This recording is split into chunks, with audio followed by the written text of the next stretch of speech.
할렐루야. 찬양대 은혜로운 찬양에 감사드립니다. 우리가 예배 때 찬양을 들을 때마다 우리 영혼이 깨끗하게 새롭게 청결하게 되는 그런 영혼이 세탁되는 그런 기쁨과 신선한 은총을 누리게 됩니다. 여러분, 지난 여름에 그렇게 무더웠던 열대야가 우리를 괴롭히더니 어느새 가을입니다. 아침 저녁으로 제법 쌀쌀합니다. 제가 저녁에 집에서 사택에서 나와 교회를 이렇게 둘러다 보니 정말 가을이 우리 한가운데 와 있음을 느끼게 됩니다. 이 계절이 바뀌거나 특별히 이 가을이 올 때 우리는 추억 또는 향수를 많이 느끼게 됩니다. 지난 일에 대한 상처와 미련에서 벗어나지 못하고 후회하면서 지나간 날들을 그리워하기도 합니다. 이 고속버스에 올라탄 한 젊은이가 옆에 앉아 계신 할머니에게 말을 걸었습니다. 이런저런 이야기를 같이 나누다가 젊은이가 물었습니다. 할머니, 올해 연세가 어떻게 되세요?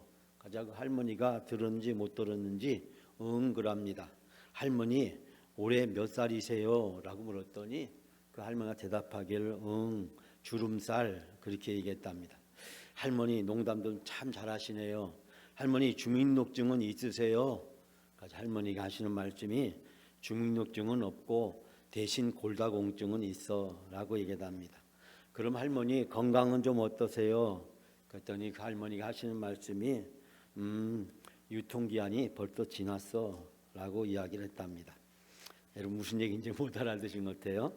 유통기한이 벌써 지났어 라고 할머니가 대답했다라고 이야기합니다. 요즘 저에게 추억이나 향수를 자극하는 문자가 많이 옵니다. 지난 2주 동안 문자가 많이 왔는데 시골 중학교 총동창회에서 체육대회를 한다는 그런 광고였습니다. 어제 이제 오후에 어제 이제 체육대회가 있었는데 총동문회에서 체육대회가 오고 또 뭐 동기들도 연락이 오고 문자가 옵니다. 가끔 저보고 이야기합니다. 목사가 바쁘겠지만 그래도 목사님이 한번 좀 동문회에 오면 좀 안 되겠냐고 그렇게 얘기합니다. 저는 그럴 때 친구들에게 그렇게 얘기합니다. 내가 아직은 뒤돌아보고 살아갈 만큼 내가 지금 한가롭지가 않아, 그렇게 얘기를 합니다. 여러분, 과거와 그리고 현재와 미래 사이에서 우리의 마음은 늘 미래를 향하고 있지만 우리를 잡아 끌고 붙잡고 있는 것은 늘 과거라는 사실을 발견하게 됩니다. 여러분, 우리는 과거와 미래 사이에서 끊임없이 선택을 하고 때로는 결단을 하지 않으면 안 되는 상황 속에서 살아갑니다. 여러분의 선택이 어떤 선택이냐에 따라서 여러분의 현재의 행복과 미래를 결정한다라고 볼 수 있습니다. 오늘 성경 말씀에 보면 지난주에 이어서 예루살렘에서 총회가 열렸습니다. 예루살렘 교회는 당시에 우리 아시피 베드로와 야고보를 중심으로 해서 히브리 출신들의 기독교인들로 이루어진 교회였습니다. 그러다 보니까 이 예루살렘에 있는 이 교회의 교인들은 오래전에는 다 유대교를 믿었던 그런 신앙을 가지고 있었습니다. 그에 비해서 안디옥 교회, 즉 바울과 바나바를 파송했던 그 수리아 지방의 그 안디옥 교회는 주로 이방인들도 섞여 있었음을 알게 됩니다. 안디옥 교회가 바울과 바나바를 선교사로 세우고 파송했을 때 이 바나바의 고향이었던 구브로섬, 즉 오늘날 시리아라고 하는 곳에 가서 전도 활동을 하다가 이제 터키 중부 지역에 가서 전도를 하게 됩니다. 우리가 한 2주 동안 같이 나눴던 것처럼 루스드라, 이고니온, 더베와 같은 이 당시에서는 상당히 꽤 규모가 있는 도시들에게서 복음을 전하게 됩니다. 예루살렘에서 수리아의 안디옥을 거쳐서 다소를 거쳐서 그리고 이 터키 지방을 지나서 우리가 알다시피 그리스와 로마 지역으로 이어지게 되는데 이 팔레스타인 지방에서 이 그리스와 로마로 가는 아주 중요한 지점에 더베나 이고니온, 루스드라와 같은 큰 도시들이 당시에 있었고 이 도시들은 당시에 많은 사람들이 모여 있을 뿐만 아니라 또한 유대인들도 그곳에서 살았고 또 회당에서 함께 신앙생활을 하고 있었습니다. 이 복음이 예루살렘과 팔레스타인에서 전할 때는 특별한 문제가 없었지만 이제 이방인 지역에서 복음을 전하기 시작하면서 교회는 새로운 상황에 직면하게 됩니다. 즉 이방인들이 기독교인이 돼서 교회 와서 예배를 드리게 되고 또 함께 식탁에 앉게 되었을 때 바로 이 유대교 출신들의 그 유대인들은 이방인들이 자기들과 함께 식탁에 앉는 것에 대해서 기쁘게 생각하지를 못하고 꺼리낌이 많이 있었습니다. 왜냐하면 율법에 의하면 이방인과 같이 상종을 하는 것, 또 이방인과 같이 식탁에 앉는 것은 거룩하지 않은 행위로 간주했기 때문입니다. 예수님께서 사마리아 지역에 가시고 사마리아 여인과 대화하시고 그들과 함께 하신 것이 비난받았던 이유도 바로 여기에 있었음을 발견하게 됩니다. 즉 이방인들이 구원받을 만한 자격이 있는가, 특히 이방인들이 구원받을 때 그들을 어떻게 해야 되는가라는 문제는 이 초대교회에서 중요한 쟁점 중에 하나였고, 이 문제로 인해서 우리가 아시다시피 사도 바울이 1차 전도 여행에 구브로나 이고니온, 루스드라, 더베에 가서 복음을 전할 때마다 일부 유대인들이 이 사도 바울 선교팀을 공격을 하고 심지어는 이 바울을 돌로 쳐서 죽음의 상황까지 내몰았던 것을 우리는 알 수 있게 됩니다. 여러분, 왜 유대인들은 이처럼 이방인들이 기독교인이 되는 것, 또 함께 예배를 드리는 것에 대해서 반대를 했을까요? 이 문제는 결국 이 수리아의 안디옥에 와서 바울과 그리고 바나바가 선교 보고를 했을 때 거기까지 쫓아와서 이들이 소동을 일으키게 되고, 이 안디옥 교회는 이 문제를 도저히 해결할 수 없어서 예루살렘 교회에서 이 문제를 해결해 줄 것을 요청하게 됩니다. 그래서 예루살렘 총회가 열리게 되었다는 얘기를 지난주에 제가 말씀드렸는데, 오늘은 그 예루살렘 총회에서 내려진 결정이 어떤 결정이었는지, 그 결정이 우리 교회에 어떤 영향을 미쳤는지를 여러분과 같이 함께 나누려고 합니다. 예루살렘 총회의 상황은 크게 두 가지로 나누어져 있습니다. 첫 번째는 율법을 지켜야 된다고 주장하는 바로 유대인들이 있었습니다. 자, 10절 말씀, 우리가 다 같이 함께 10절 말씀을 봉독합니다. 그런데 지금 너희가 어찌하여 하나님을 시험하며 우리 조상과 우리도 능히 매지 못하던 멍에를 제자들의 목에 두려느냐. 아멘. 자, 우리가 지난주 말씀과 이번 주 말씀을 이어서 생각해 보면 이 당시 예루살렘 교회에서는 바리새파 중에서 예수님을 믿고 기독교인 된 사람들이 있었습니다.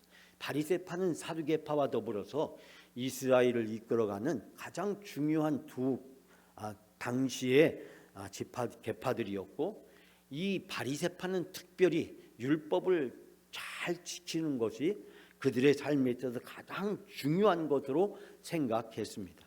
바벨론 포로 이후에 다시 예루살렘에 돌아왔을 때 이 바리새파들은 하나님의 계명을 지키지 못해서 이스라엘 백성이 나라가 망하고 바벨론 포로로 붙잡혀가고 이 고난을 당한다는 그런 선지자들의 말씀을 쫓아서 율법을 1.1핵이라도 그대로 지키기 위해서 노력했던 사람들이 바로 이 바리새파 사람들이었습니다. 이들은 수백 년 동안 이 율법을 준수하는 일에 목숨을 걸다시피 율법을 지키는 일에 온갖 힘을 다 기울였고, 우리가 알다시피 바로 이 바울도 이 바리새파 중에 한 사람이라는 그런 주장이 있다시피 이 바울도 이 율법을 철저하게 지키는 일에 최선을 다했음을 발견하게 됩니다. 이 율법주의자들은 그리스도로 구원을 받은 사람들도 모세의 율법 이후에 세워야 된다고 생각을 했습니다. 율법주의자는 율법의 멍에를 이제 그리스도인이 된 사람들에게도 매게 해야 된다라고 생각을 했습니다.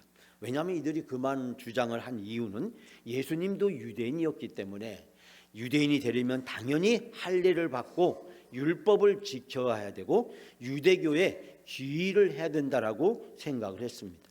이때까지만 하더라도 이 유대교와 기독교 사이에 큰 구분이 없었고 이 유대교 안에 이 기독교도 그 중에 있는 한 분파 정도로 생각을 하고 있었고 로마 당국도 이때 예수를 믿는 사도들과 제자들을 이 유대교의 한 분파 정도로 이제 취급을 했기 때문에 당시 유대교와 그리고 예수를 믿는 사도와 제자들 간에 큰 구분이 없었음을 발견하게 됩니다. 그래서 이 바울과 바나바가 어느 도시에 가든지 제일 먼저 회당에 가게 된 것도 그 회당에서 예배에 참여하고 그곳에서 복음을 전하게 된 이유도 여기에 있음을 발견하게 됩니다. 예수님이 유대인이었기 때문에 예수를 믿는 사람들도 유대인이 돼야 된다. 또 예수님께서 평소에 가르치시기를 내가 온 것은 율법을 완성하러 왔다고 말씀하시기 때문에 예수님의 말씀을 쫓아서 이제 이방인도 기독교인이 된다면 그 사람들도 당연히 할례를 받고 율법을 지켜야 된다라고 주장하던 사람들이었습니다. 사랑하는 여러분, 유대인들에게 있어서 율법은 어떤 것입니까? 애굽에서 나왔을 때 하나님은 이스라엘 백성들에게 세 가지 선물을 주셨습니다. 첫 번째가 율법이었고 두 번째가 성전이었고 세 번째가 5대 제사 7대 절기였습니다. 이 세 가지 선물을 통해서 이제 바로의 노예였던 이스라엘 백성들은 하나님의 백성으로 살아가는 법을 배우게 된 것입니다.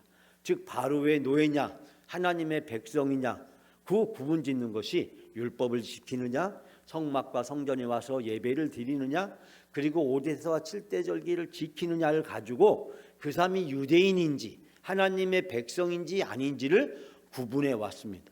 이것이 수백 년 동안 계속되어 왔기 때문에 율법을 지키는 것은 바로 유대인으로 가장 중요한 것으로 생각했습니다. 성전은 파괴되기도 했고 또 바벨론의 포로로 붙잡혀가기도 했고 그때 성전이나 회당에서 예배를 드리기도 했기 때문에 그럴 때 5대제사와 7대 절기를 제대로 준수할 수가 없었습니다. 그렇기 때문에 율법은 어디에 있든지 유대인들은 반드시 이 율법을 지켜야 된다라고 생각했습니다. 그런데 여러분 율법이 이스라엘 백성들을 온전히 구원했습니까? 이스라엘 백성은 그렇게 지켜야 된다고 생각했지만 정작 자기들은 율법을 제대로 지키지를 못했고 율법을 통해 나타나는 하나님의 말씀에 불순종했고 그 결과 그들은 심판을 받아서 남북 왕국이 멸망을 하고 포로로 붙잡혀가는 일이 생겨나게 된 것입니다. 즉 율법은 우리의 죄가 무엇인지를 잘 드러나게 하지만 그래서 우리를 죄인으로 낙인을 찍지만 그러나 그 죄로부터 온전히 벗어날 수 있도록 우리를 인도해 주지는 못합니다. 사도 바울도 율법을 잘 지키려고 온갖 정성을 다하고 최선의 노력을 다한 사람이었습니다. 로마서 5장, 6장, 7장, 8장에 보면 이 사도 바울이 율법을 얼마나 잘 지키려고 노력했는지를 우리는 알 수 있게 됩니다. 그러나 사도 바울의 결론은 내가 율법을 지키면 지키려 할수록 내가 죄인이라는 사실을 더욱더 깨닫게 되고 죄로부터 벗어날 수 없다는 사실을 발견하게 되었다라고 고백하면서 오라 나는 곤고한 사람이로다. 이 율법이 가져다주는 이 사망의 몸에서 누가 나를 건져낼 수 있겠느냐라고 스스로 자학하며 한탄하는 모습을 발견하게 됩니다. 사도 바울은 이제 로마서 8장에 와서 예수 그리스도 그분을 통해서 내가 이제 율법의 죄에서 벗어나고 참된 생명을 얻게 되었다라고 고백을 했습니다. 율법은 우리의 지나간 과거입니다. 우리의 지나간 죄입니다. 우리의 미래를 결정하는 데 있어서 지나간 과거가 지나간 죄가 우리의 미래를 더 이상 결정하게 해서는 안 됩니다. 바로 그럴 때 우리는 더 이상 희망을 잃어버리기 때문입니다. 즉 율법이 이스라엘 민족의 문제를 해결하지 못했습니다. 죄로부터 구원하지 못했습니다. 근데 여전히 그들은 율법을 지켜야 된다라고 생각을 합니다. 그리고 율법의 완성을 위해서 오신 예수 그리스도 그분을 배척하고 그분을 십자가에 못 박았습니다. 율법을 따르던 유대인들이 바로 메시아를 알아보지 못하고 메시아를 십자가에 못 박혀 죽이는 결과를 선택하게 된 것입니다. 사랑하는 여러분, 우리에게 율법, 우리에게 과거는 우리가 미래로 갈 수 있는 통로이자 미래로 안내해 주는 길에 불과하다는 사실을 깨달아야 됩니다. 우리를 붙잡고 있는 그 과거의 수렁 속에서 우리가 계속해서 머물러 있다면 우리는 미래를 향해서 한치도 갈 수 없습니다. 물론 과거는 우리를 발견하게 만들어주고 현재의 내가 누군지를 깨닫게 만들어줍니다. 그렇다고 해서 우리가 과거로 되돌아가고 과거에 사로잡혀 있다면 우리의 미래는 희망으로, 우리의 미래는 기쁨으로, 우리의 미래는 하나님이 계획하신 선한 일을 이룰 수 없게 됩니다. 과거를 통해서 미래에 대한 희망을 붙잡아야 됩니다. 과거를 통해서 우리의 한계와 부족함을 인정하고 겸손하게 될 때 하나님은 우리를 미래로 이끌어 주시는 놀라운 은혜와 축복을 누리게 될 줄 믿습니다. 오늘 예루살렘 교회에서 두 번째 그룹은 바로 율법을 지키지 않아도 된다고 주장하는 사람들이었습니다. 자, 11절 말씀 다 같이 함께 우리가 봉독합니다. 그러나 우리는 그들이 우리와 동일하게 주 예수의 은혜로 구원받는 줄을 믿노라 하니라. 아멘. 양쪽 진영에서 열띤 토론이 벌어졌습니다. 율법을 지켜야 된다는 바리새파 중심의 율법주의자들과 그리고 이제 우리가 은혜로 믿음으로 구원받았다라고 주장하기 때문에 더 이상 우리가 율법을 얽매이지 않아도 된다고 주장하는 바울과 바나바가 있었습니다. 이들의 열띤 토론이 깊어져 가자 드디어 베드로가 일어서서 이야기를 합니다. 내가 고넬료라고 하는 이방인 백부장의 집에 갔을 때 성령이 임재하시고 이방인을 구원하시는 하나님의 놀라운 역사를 내가 몸소 체험했다라고 이야기를 하면서 이제 하나님께서 이방인도 성령을 보내주시고 이방인도 구원하신다라고 이야기합니다. 그러자 바울과 바나바가 1차 전도여행에서 있었던 일들을 보고합니다. 부보로 섬에서 이고니온과 루스드라와 더베에서 있었던 이방인들이 어떻게 구원을 받게 되었는지 그 1차 전도여행의 사례들을 하나씩 설명하기 시작합니다. 잠시 침묵이 흘렀을 때 바로 그때 예루살렘 교회에서 가장 신뢰를 받고 있었던 지도자인 야고보가 일어나서 이야기하기 시작합니다. 이미 선지자들을 통해서 이방인이 구원받는다는 것을 약속되어 있었고 여러 사람들의 이야기를 통해서 우리가 하나님께서 성령을 보내주시고 하나님께서 이방인들을 구원하는 실제적인 이야기를 듣게 되었다라고 이야기를 하면서 우리가 주 예수의 은혜로 구원을 받았듯이 이방인들도 마찬가지로 주 예수의 은혜로 구원을 얻는다라고 이야기를 합니다. 그 자리에 있던 많은 사람들은 이 베드로와 그리고 이 바울의 이야기에 공감을 하고 예루살렘 교회는 이제 이방인도 구원하시는 것이 바로 오래전에 선지자를 통해서 약속하신 것뿐만 아니라 성령을 통해서 이미 확증된 사실이고 이제 예수 그리스도를 통해서 하나님의 놀라운 구원의 계획이 이루어졌음을 선포하고 채택을 하게 됩니다. 그리고 우리가 이제 과거의 율법을 통해서 예수 그리스도를 알게 되었고 예수 그리스도를 통해서 우리가 구원을 받았지만 그러나 이방인 신들을 섬기는 잘못된 관습과 풍습은 버려야 된다라고 주장함으로써 이 예루살렘 총회는 끝을 맺게 됩니다. 사랑하는 여러분, 바로 이곳에서 즉 예루살렘 총회에서 우리가 믿음으로 구원을 받는다는 것을 처음으로 결정을 하게 되었고 이 결정을 온 교회에 알리게 됩니다. 사랑하는 여러분, 이 결정으로 여러분과 제가 하나님의 자녀가 되고 여러분과 제가 구원을 받을 수 있게 된 것입니다. 오직 믿음으로만 구원을 받습니다. 이 믿음도 하나님이 우리에게 주신 은혜의 선물임을 믿습니다. 우리는 율법을 지킴으로 행함으로 공로로 구원을 받는 것이 아니라 예수 그리스도를 믿는 믿음으로 구원을 받는 것이고 그 믿음도 하나님이 우리에게 은혜로 주신 선물이심을 믿습니다. 사랑하는 여러분, 이 믿음으로 우리가 하나님의 자녀가 되었고 천국에서 영원히 사는 영생 복락의 은혜와 축복을 받게 된 줄 믿습니다. 그러므로 우리는 우리의 삶을 살아가면서 내가 은혜로 구원받았다는 것을 늘 기억해야 됩니다. 내가 믿었기 때문에, 내가 뭔가 결단했기 때문에, 내가 신앙생활을 잘했기 때문에, 내가 마치 무엇을 헌신하고 봉사했기 때문에 내가 구원을 받았다라고 생각하면 안 됩니다. 그것은 구원에 관한 문제가 아니라 상급의 문제인 것입니다. 구원에 관한 문제와 상급에 대한 문제를 우리는 정확히 구분해서 이해를 해야 됩니다. 구원은 오직 믿음으로, 그 믿음도 하나님의 은혜를 받는 것이고, 구원받은 이후에 우리가 하나님 나라를 위해서, 복음을 위해서, 교회를 위해서 헌신하고 충성하고 봉사하게 됐을 때 우리가 천국에서 멸관을, 큰 상급을 하나님께서 우리에게 주시는 줄 믿습니다. 나는 왕 바리새인입니다 라는 책이 있습니다. 언젠가도 제가 한번 잠깐 소개한 적이 있었는데, 이 책을 쓰신 분은 허운석 선교사님이십니다. 안양대 신학과를 졸업하고 김철기 선교사님을 만나서 결혼을 했습니다.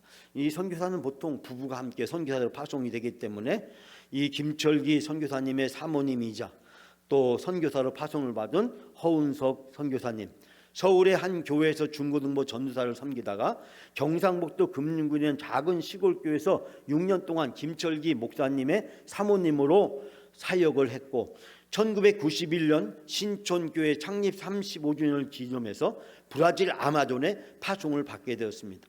누구보다도 아마존 인디오를 사랑하는 마음으로 17개동의 신학교를 세웠고 100명의 졸업생과 50명의 인디오 목사들을 훈련시켜서 배출했습니다. 그러나 2013년 9월 아낌없이 사랑하고 헌신한 이 허운석 선교사님은 마침 주님의 품에 안기게 되었습니다. 허운석 선교사님은 이 왕 바리새인입니다라는 책에서 자기의 신앙을, 자기의 가식적인 모습을 적나라하게 폭로하고 있습니다. 하나님 안에서 내가 감출 수 없는 자기 자신의 모습을 그는 고백하고 있습니다. 나는 바리새인처럼 살았다는 것입니다. 나는 율법적이고, 나는 누구보다도 의롭고, 나는 누구보다도 봉사하고 헌신하고 뜨거운 신앙과 믿음을 가지고 살았다는 그 우월주의, 그 교만한, 그 바리새적인 신앙을 가지고 살고 있었다는 것입니다. 내가 암에 걸려서야 드디어 이 선교사님은 이야기하기를, 내가 그때서야 비로소 내가 누군지를 깨닫게 되었다라고 이야기하면서, 주님께서 나를 고쳐서 쓸 수 있지만 그러나 내가 완전히 죽어야 살 수 있는 존재라고 그 책에서 인정하고 있습니다. 허운석 선교사님이 아마존 인디오 부족에게 갔을 때 그 인디오 부족이 족에 독이 든 음식을 주어서 그 음식을 받아먹고 중태에 빠지게 됐고, 온 가족이 독충에 물려서 진물과 피고름을 얼룩져 죽을 고비를 여러 차례 넘겨야만 했습니다. 2006년 폐암 진단을 받은 후에 자신에게 독을 먹인 인디오에게 복음을 전하러 가야 한다며 아마존 정글로 다시 돌아갔습니다. 그때 많은 사람들이 한국에서 그 암 치료에 전념할 것을 부탁했지만 이제 폐암 말기라고 하는, 그리고 자기의 미래가 더 이상 이 암을 극복할 수 없다고 생각한 이 사모님은 바로 인디오가 있는 그 아마존 밀림 속으로 다시 가셨습니다. 하나님께서 그렇게 헌신했으면 복을 받아야지 왜 암에 걸리냐고 주변에 손가락질하는 사람들을 향해서 이 허운석 선교사님은 죽음과 투쟁하는 그 고통이 예수 그리스도를 덧입는 축복의 통로였다. 즉 그 죽음과 암투병하는 그 시간이 나에게 예수 그리스도를 발견하고 예수 그리스도를 통해서 내가 바리새인이었음을 깨닫게 되고, 결국 예수 그리스도를 통해서 주어지는 축복의 통로였다라고 이야기하면서 매일 진통제 수십 알을 복용하면서 복음 전하는 일을 멈추지 않고 마지막 생애를 다했다고 이야기합니다. 홍정석 성교사님은 이 책에서 자신의 잘못을 인정하는 옛 자아의 모습을 폭로하고 사탄과의 싸움에서 자아를 폭로하는 것을 바로 자기 자신의 영적 싸움이라고 이야기하면서 나를 힘들게 하고 괴롭게 하고 내가 죽어가는 이 시간에 연단받으면서 그 사람들을 떠올리면서 감사라고 이야기합니다. 저는 이 김철기 선교사님에게 이 이야기를 들으면서 큰 감동을 받고 도전을 받았습니다. 정말 내가 신앙생활한 것이 얼마나 부끄러운 것인가를 깨닫게 되었습니다. 인디오 부족과 함께 마지막 생명을 다하기까지 자기 자신의 그 교만하고 어리석고 무지했던 모습을 바리새인이라고 고백하면서 믿음으로 은혜로 구원받은 자가 그 믿음으로 은혜에 합당하게 살지 못했음을 철저하게 회개하고 고백하면서 모든 것을 내려놓고 복음을 위하여 달려간 그 선교사님의 모습이 지금도 제 눈에 선연하게 살아남습니다. 사랑하는 여러분, 예루살렘 총회는 바로 교회의 역사에 있어서 가장 중요한 결정을 했습니다. 이 결정으로 유대교와 기독교는 이제 완전히 결별하게 되었고 이제 유대교와 기독교는 전혀 다른 길을 가게 되었습니다. 유대교는 아직도 예수 그리스도를 인정하지 않고 아직도 율법에 매여서 살아가고 있습니다. 그 결과 지금도 이스라엘에서는 전쟁이 끊임없이 계속되고 있습니다. 정죄하고 비난하고 그리고 끊임없이 팔레스타인과 레바논과 주변에 있는 회국가들과 전쟁을 계속하고 있습니다. 물론 그렇게 말합니다. 그들이 우리를 괴롭히고 우리를 힘들고 어렵게 하기 때문에 우리는 살아남기 위해서 선택하는 생존을 위한 불가피한 결과라고 이야기합니다. 여러분, 그러나 예수 그리스도를 십자가에 못 박음으로 말미암아서 수백 년 동안 핍박을 받은 그 유대인들이 이제 그 팔레스타인 지역에서 그 팔레스타인 사람들을 또 레바논에서 또 주변의 여러 지역에서 다른 사람들과 끊임없이 그들이 가지고 있는 신무기와 그리고 막대한 자본을 동원해서 그들을 공격하고 학살하고 있는 모습을 보면서 유대인들이 유럽에서 중세시대에서 근세시대 그리고 이 세계 2차 대전 히틀러를 통해서 수없이 학살당했던 그 과거의 전철을 당신들이 스스로 지금 되풀이하고 있는 이 안타까운 비극적인 모습을 우리는 발견하게 됩니다. 다른 사람들의 그 고통과 아픔을 자기 자신의 의로움으로 덮어버리려고 하는 그 어리석음과 무지, 그 바리새적인 모습이 아직도 생생하게 살아남아 있는 이 유대교의 모습을 보면서 우리는 정말 안타까움을 금할 수 없음을 발견하게 됩니다. 사랑하는 여러분, 여러분과 저는 예수 그리스도 복음으로 구원받았습니다. 우리가 죄인이었지만 그러나 우리의 모든 죄를 용서해 주시고 용납해 주시고 우리를 다 감싸 주셨습니다. 우리의 허물을 다 덮어 주셨습니다. 그렇기 때문에 여러분과 저는 구원을 받을 수 있게 되었고 하나님의 자녀가 될 수 있었습니다. 여러분, 우리 그리스도인들은 교회에서나 가정에서나 사회에서나 직장에서나 어디에서나 늘 그리스도인답게 살아야 됩니다. 그것은 은혜의 법칙으로 사는 것입니다. 율법의 법칙으로 사는 것이 아닙니다. 율법은 다른 사람을 심판하고 정죄하고 다른 사람을 비난하는 것입니다. 그러나 은혜의 법칙은 다른 사람의 죄와 허물을 볼 때 내 죄와 허물은 그보다 더 크다고 인정하고 발견하는 것입니다. 그리고 그 사람을 비판하고 정죄하는 것이 아니라 그 사람을 용서하고 용납하고 그 사람의 허물을 덮어주고 가려주고 그 사람을 섬겨주는 것입니다. 왜냐하면 내가 예수 그리스도를 통해서 그렇게 구원을 받았기 때문에 그 구원을 받은 내가 어떤 상황에서도 다른 사람을 정죄하고 비판하고 심판한 일은 하나님께 맡기고 용서하고 사랑하고 감싸고 그 허물을 가려주는 일은 바로 우리가 선택해야 된다는 사실을 발견하게 됩니다. 이것이 바로 율법의 법칙이 아니라 은혜의 법칙을 따라서 사는 그리스도인의 모습인 줄 믿습니다. 사랑하는 여러분, 오늘 주신 말씀을 통해서 우리 영광교회 모든 성도들은 어디에서 있든지, 가정이든지 친구들인지 이웃이든지 직장이든지 교회든지 율법의 법칙이 아니라 은혜의 법칙으로 다른 사람의 부족함과 죄와 허물을 덮어주고 용서해주고 관용해주고 그 사람에서 기도하고 섬겨주는, 그래서 그 사람을 구원으로 이끌어가는 여러분의 삶이 다 되시기를 주님의 이름으로 축복합니다.